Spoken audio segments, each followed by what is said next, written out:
नमस्कार, मैं प्रीति चौरसिया। आज की क्लास में हम class 10 chapter first real number new NCERT exercise 1.2 का क्वेश्चन नंबर फर्स्ट सॉल्व करेंगे। क्वेश्चन नंबर फर्स्ट है prove that root 5 is irrational. तो हम सबसे पहले एज्यूम करेंगे। क्या एज्यूम करेंगे? Let us assume the contrary that root 5 is rational।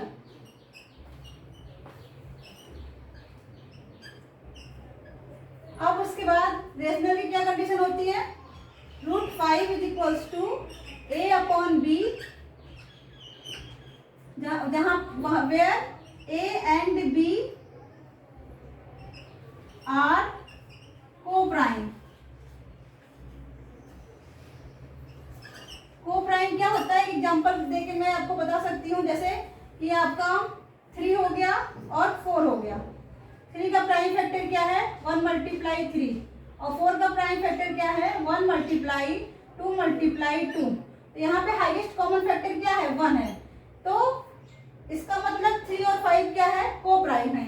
तो जिन भी डिजिट के या इंटीजर के हाईएस्ट कॉमन फैक्टर 1 होते हैं तो वो क्या है? आपस में को प्राइम है।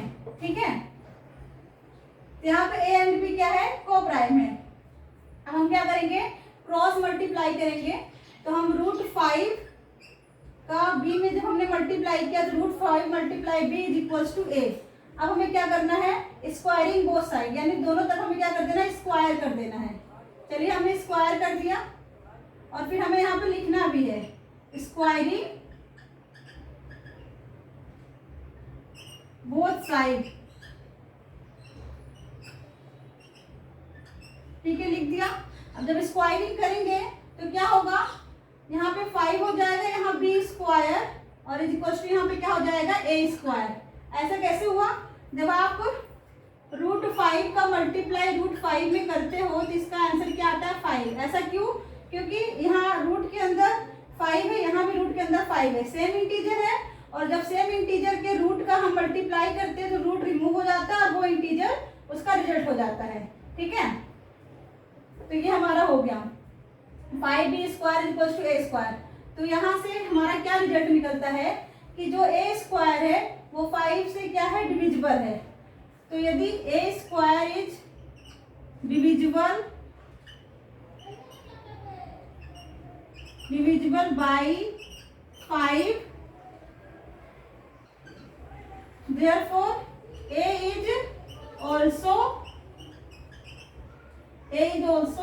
divisible by 5। ये हमारा थ्योरम है जो कि हम पहले प्रूव कर चुके हैं।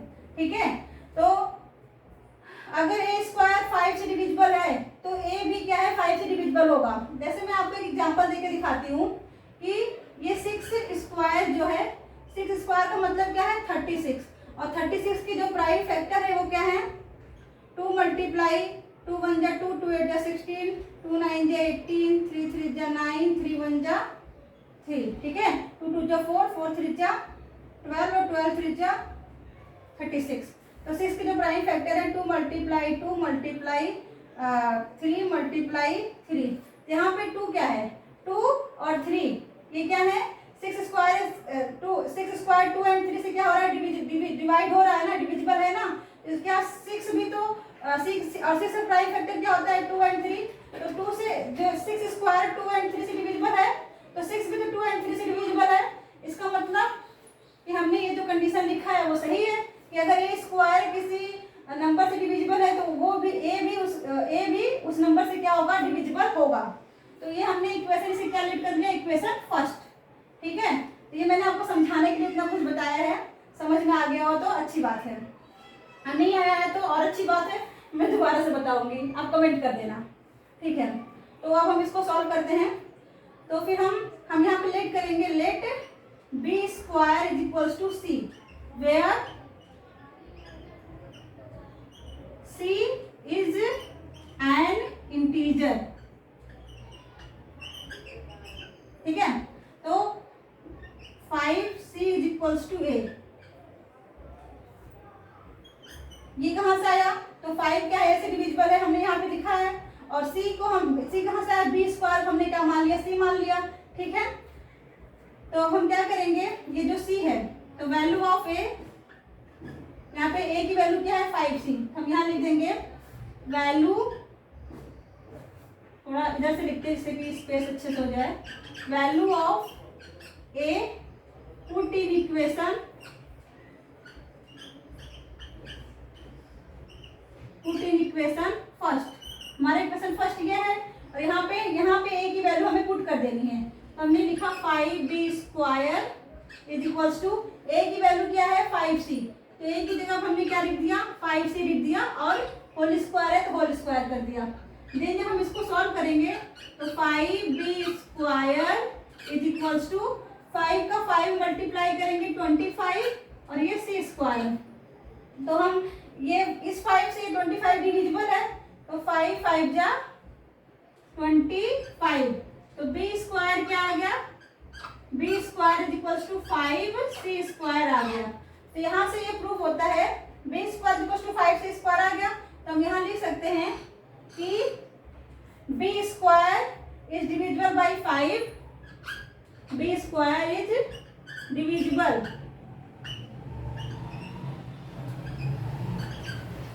by 5, therefore b is also divisible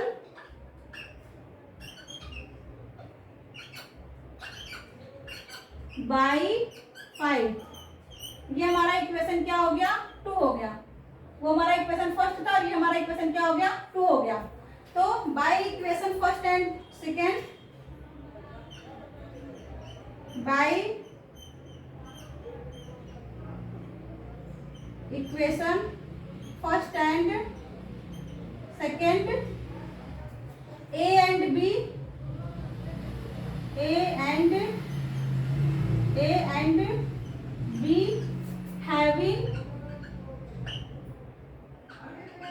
having common factor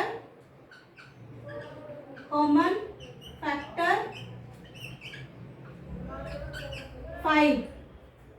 तो इक्वेशन 1 एंड 2 से हमें क्या मिल गया? a एंड b का कॉमन फैक्टर 5 मिल गया। So this contradiction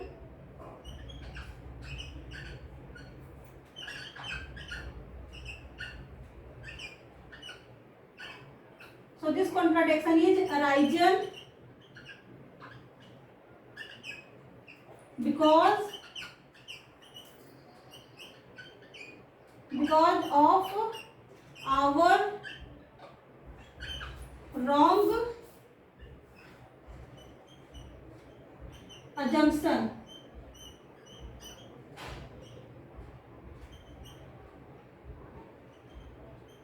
Okay, so this contradiction is arisen because of our wrong assumption, therefore root 5 is irrational।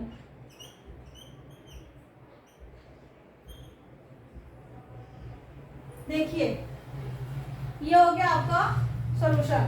जो root 5 को हमने प्रूव कर दिया कि रूट 5 यहाँ पे क्या है? इरेशनल नंबर है। अब यहाँ पे ऐसी कोई चीज जो आपको समझ ना आई हो तो वो आप कमेंट करिएगा, वो आपको दोबारा बताया जाएगा। ठीक है, धन्यवाद।